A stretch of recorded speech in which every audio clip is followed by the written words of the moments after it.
Welcome back, everyone, to the cheapo realm. Yes, today we're looking at another beast of a meter. Look at the size of this thing. It is huge. It's the all-new HOLDPEAK HP 6688G, 40,000 counts of digital goodness. Let's take a look. Boy, when I said this meter was big, I wasn't kidding. Look at this. My next biggest meter that I have is the 181A. And this is a pretty big beast. But look at this, guys. We're going to put that right beside one another. And yeah, this thing is huge. So look at the thickness on this. I mean, it is like insane. So if you're looking for something you can throw in your pocket, probably don't want to get this. Another good sized meter is the Fluke 83. And once again, yeah, we know who the big one is.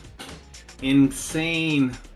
Okay, so we've established the fact that this is an incredibly large meter. It has a massive footprint on any bench. And let's face it, this thing's going to be spending a lot of time on the bench because you know what? You probably don't have the space to put it anywhere else. I'd like to thank HOLDPEAK for sending this meter in for this review. Meter shipped in this really sturdy box.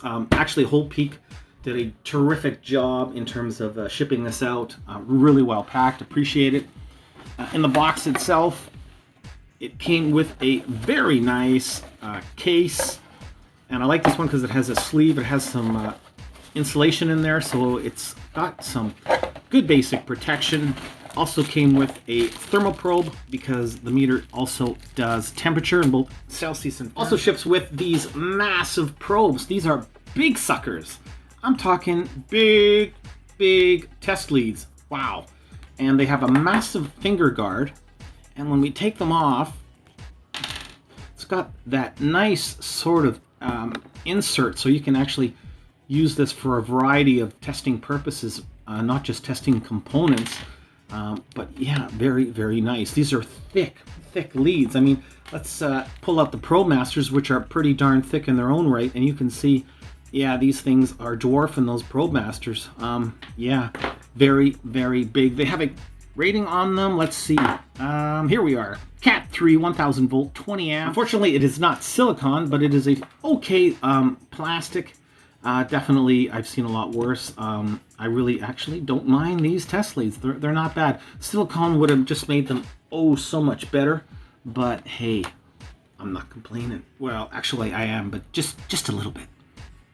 One of the really cool things is right now you can get this meter on Amazon for around 50 bucks US. Now at the same time, on top of that, you get a 30% discount, I believe, on that meter. So that brings it down to, if my math was correct, around $39 US, bringing this into the cheapo realm for all of us to enjoy. Hey, 39 bucks US? Wow, incredible. Now, if we look at the back of it, we don't have your standard tilt stand or standing bale. No, we've got this little metal grommet style. And it sits like that, and away you go. Now, that is my first sort of complaint about this meter. I wish this itself was a little bit bigger because, indeed, in terms of viewing angle, you will see that it's really too low to properly view the meter when it's resting like this. Now, you can also give it a little bit of force, and you can move this clip because it comes off, and you can stick it on a different inlay right there, and then basically it turns into a hanger. So you can, hang the beast, and yeah. The test leads themselves can easily be inserted into that boot just like that. So instead of just letting them hang around on the bench, what have you, you can store them at a 90-degree angle. Ever so something that's completely different than most meters is the fact that those input jacks are at the top of the meter, not at the bottom like we commonly find. No, they're at the opposite end. Taking a look at the rotary selector switch starting at the 9 o'clock off position, followed by volts, AC, DC, millivolts, AC, DC, diode, resistance, and continuity, capacitance, frequency, up to 10 megahertz. Temperature in both Celsius and Fahrenheit. A special clamp mode that supports both AC and DC. Microamps, AC-DC. milliamps, AC/DC. Finally, high current, AC/DC, up to 20 amps.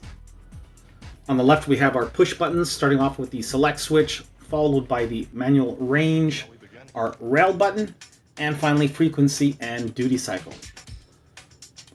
Also on the bottom left, we have a hold as well as a illuminated backlight. And on the opposite side, our max min. Input jacks at the top of the multimeter. On the far left, we have our diode, capacitance, frequency, resistance, volts, AC/DC, and continuity. In the middle, we have the common. On the right, this is where we have our microamp, milliamp, our temperatures, Celsius and Fahrenheit, as well as that 600 amp AC/DC current, clamp current mode. Finally, on the right of that, we have our high current 20 amp input.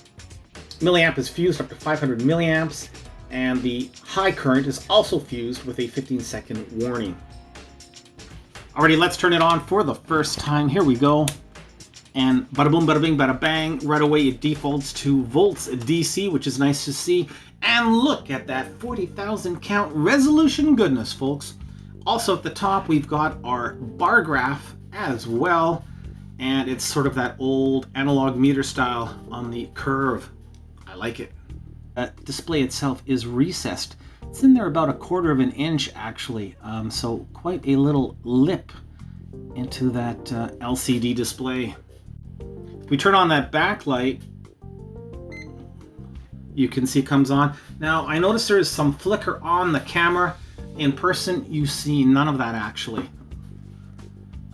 Here we are at a, it's about 70 degrees right now. Now this is what I was talking about the viewing angle itself. If I was to let it go down, there we are. Now that backlight, as you can tell, does not stay on for long, about 15 seconds.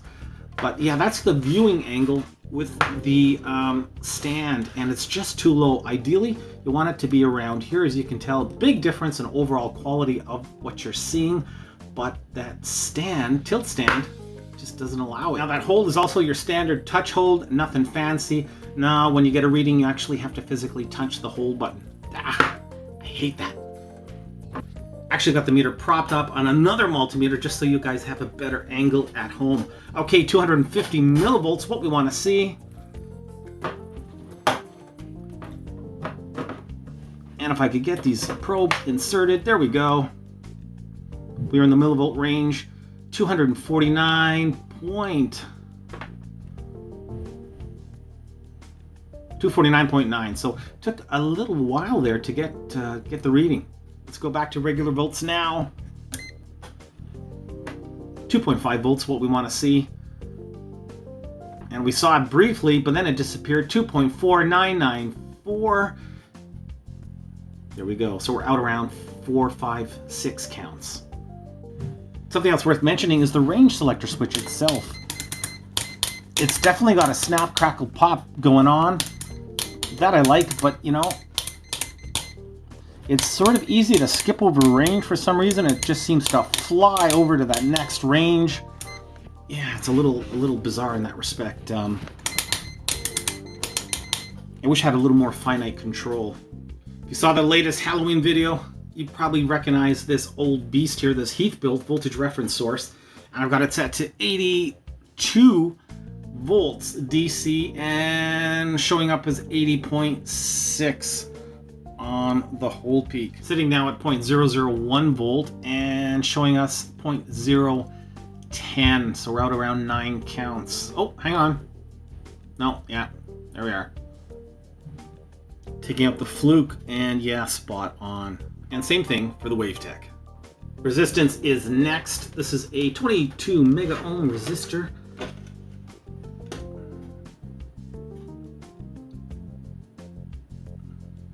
And we're getting around 23 mega ohm. Not too bad, not too fast, not too slow. Here we have a 0.5 ohm resistor, 5% tolerance. 0.52, sitting at 9 mega ohm right now. Pretty darn close. In fact, that's almost spot on. Take it down to 7. 5 mega ohm. 3 mega ohm. Wow, look at that resolution. Whoa! Gotta love those 40,000 counts. Finally, 1 mega ohm. Hey, not too bad at all. Diode mode is next. Here we go, starting off with the green LED. It's lit, and we have that forward voltage drop over to the yellow. Same thing. Over to the red. Looks good. The blue, perfect. Are we going to get a forward voltage drop indicator? No, we're not. Finally, the white. Yes, it is illuminating, but we are not getting that forward voltage drop. Oh, that's too bad. But hey, you know what? Yeah, 3 out of 5. 3 out of 5 in terms of the forward voltage indication. 5 out of 5 in terms of illumination. Not bad. Diode output voltage is a respectable 2.7 volts. In the manual, they are stating 3.2 volts as the output voltage in diode mode, so they're shorting us about half a volt. Come on, guys! Next up, it is continuity. Yes, one of my favorite testing methods. I just love my continuity. And I'm still waiting for that continuity jingle, so don't be shy. Don't let Mr. Continuity walk on by. What am I trying to say? I'm not sure. Okay, let's get down to busyness. Here we go. Default probes, continuity.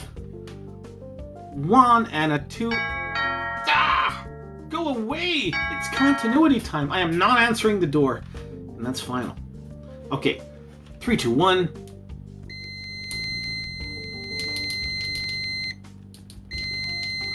Oh my god.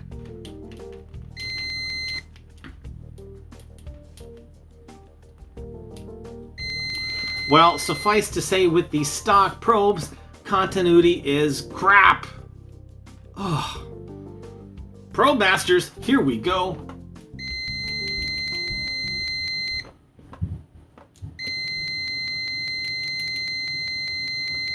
Oh. Okay, so yeah, definitely not a meter for continuity. Even with the probe masters, it latches, but then it does not want to unlatch. It goes on and on into latch land. Sorry. When it comes to continuity, it's a fail. Yeah, depressing.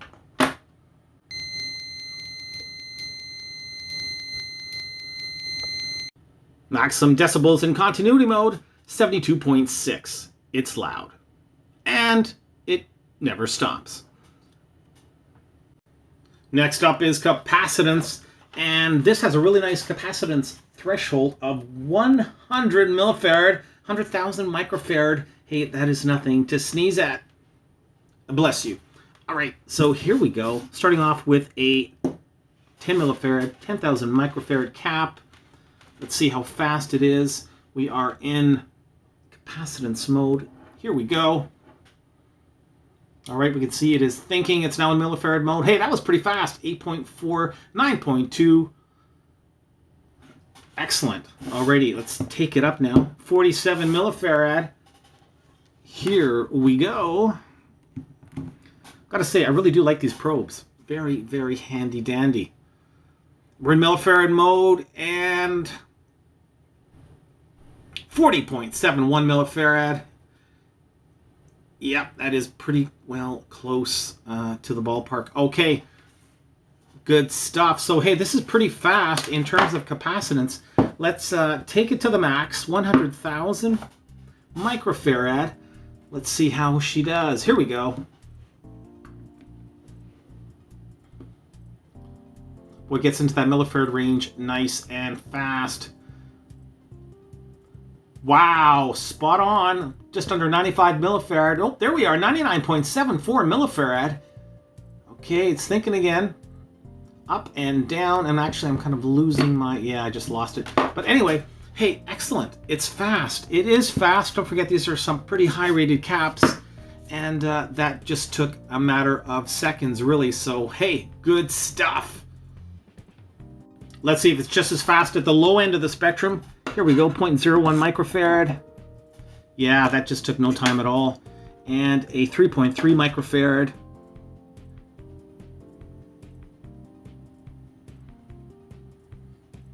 And that one is out a little bit, 2.5 microfarads. So in the lower range, let's just try it one more time. Once again, 2.5. So that is definitely a little on the low side for that cap. Have the 6688G hooked up to the waveform generator. Here we go, sitting at 1 megahertz, 300 millivolts peak to peak, offset of 0 millivolts, and the phase is at 1 degree. Here we go, bring it up to 1.1. No worries there. Now this does have a 10 megahertz threshold. Let's bring it up. Let's crank this baby. 5.1. No worries there. 7, 8, 9, 9.1. 9.5 megahertz, spot on, nice and fast. 9.9 megahertz, 10 megahertz, and yeah, 9.999, so definitely not an issue in terms of frequency. Sitting in temperature mode, now remember that 6688G does both Celsius and Fahrenheit. I don't have any thermocouple plugged in, is purely reading off the onboard sensor. And we're sitting at just under 21 degrees Celsius. Now we can also go into Fahrenheit, and yeah, we have a balmy 69.6 degrees. And according to the thermostat, it is set to 69 degrees Fahrenheit. So yeah, that is pretty darn close. Now, not too many meters these days ship with this onboard clamp technology. It's kind of cool. Now, the unique thing with this meter is the fact that it does both AC and DC in clamp mode. So, wow, talk about the proverbial bang for buck for a cheapo meter. Now, I am using a Maztec MS3302 clamp. Unfortunately, I don't have the HP clamp, and that is probably going to be problematic, but we'll soon find out. Let's hook up that clamp. And as we can see here, we have that clamp mode itself. So it's telling us right here, 600 amps. Put the black into the common, and we are ready for action. Already, I have the 6688G hooked up to a line splitter with that Maztec clamp attached in clamp mode, set to AC amps, and I've got it hooked up to a air filter here, a big one actually, and this one usually draws around 6 amps in high mode. So let's test it out. Here we go.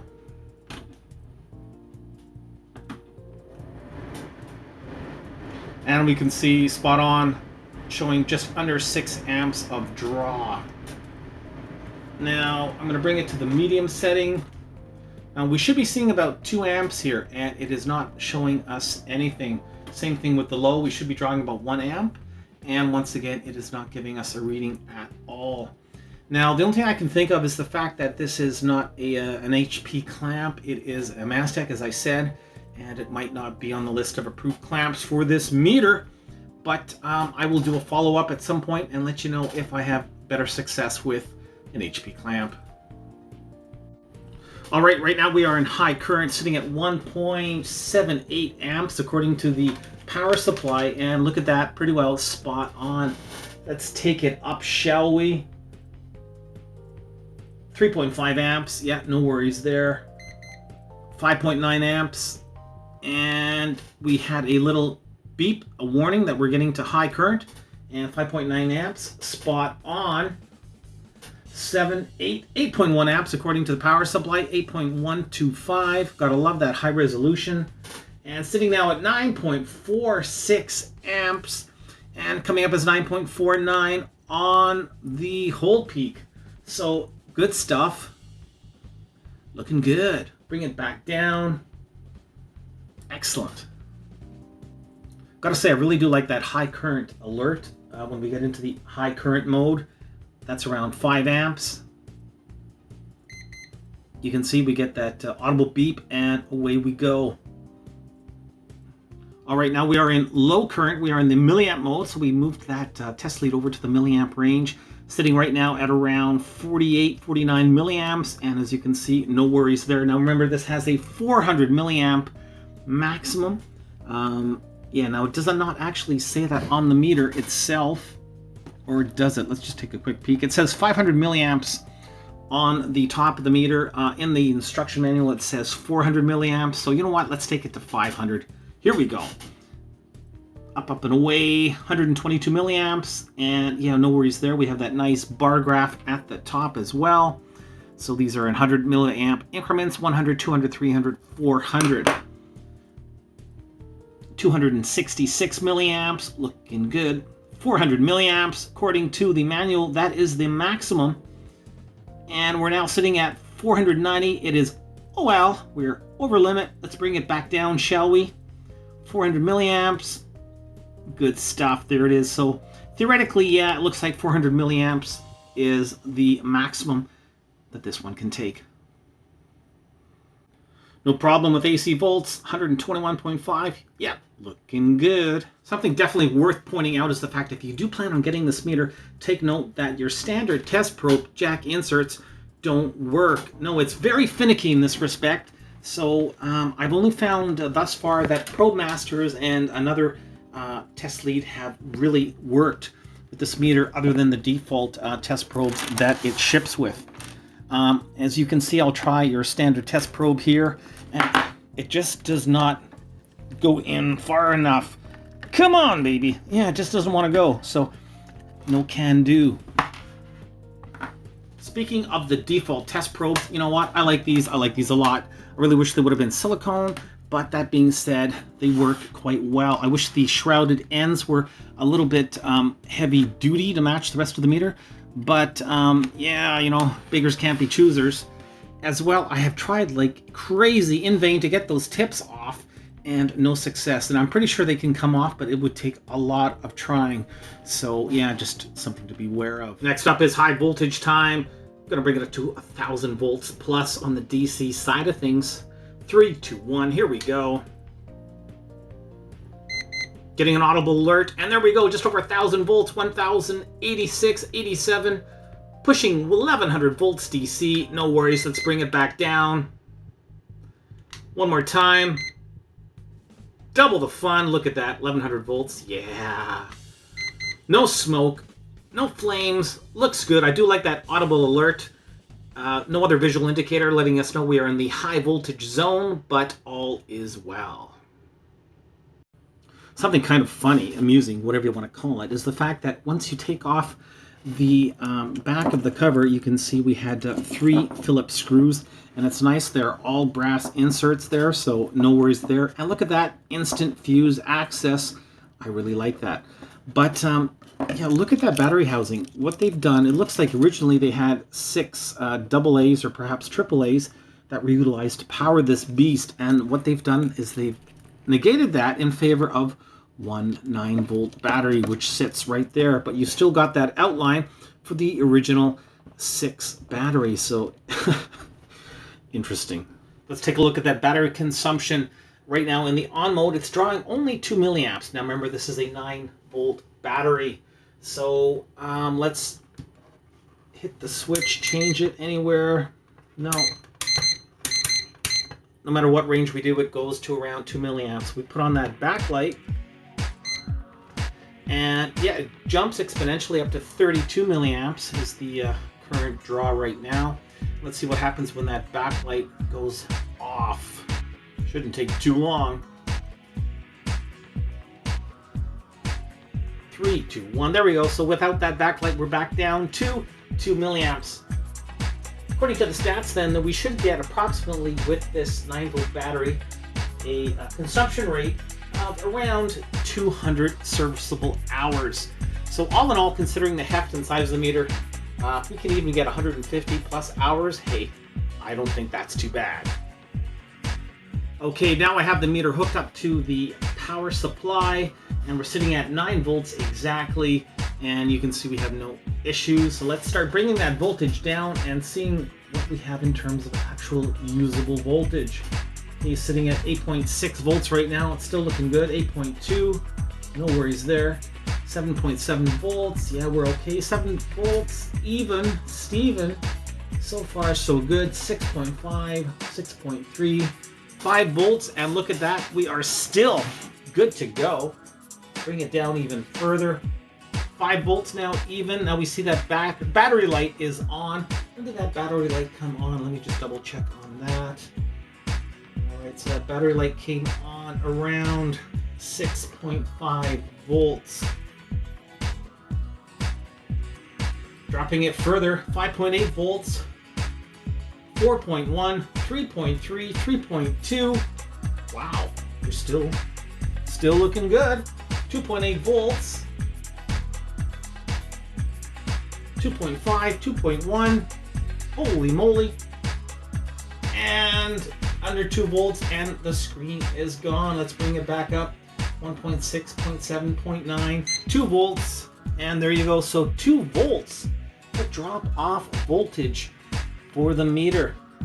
Hey, now let's just see, is this thing even going to be working at 2 volts? Currently have it hooked up to a 9 volt battery that I just measured on the Fluke, and it's around 8.9, 8.8 volts, and sitting at 2.9 volts right now. So let's see how long we can keep that usable threshold. So we're dropped to 2.4 volts, and as we can see, it is going out of whack. Now we're at 2.1 volts. See, let's bring it back up to 2.5 volts, 2.6 volts. Yeah, so around 2.6 volts seems to be the magic number in terms of usability. Taking a closer look on the inside, starting off with the reverse of the chassis, and yeah, kind of sad, but starting off with those jack inserts, as you can see, they are soldered directly to the PCB.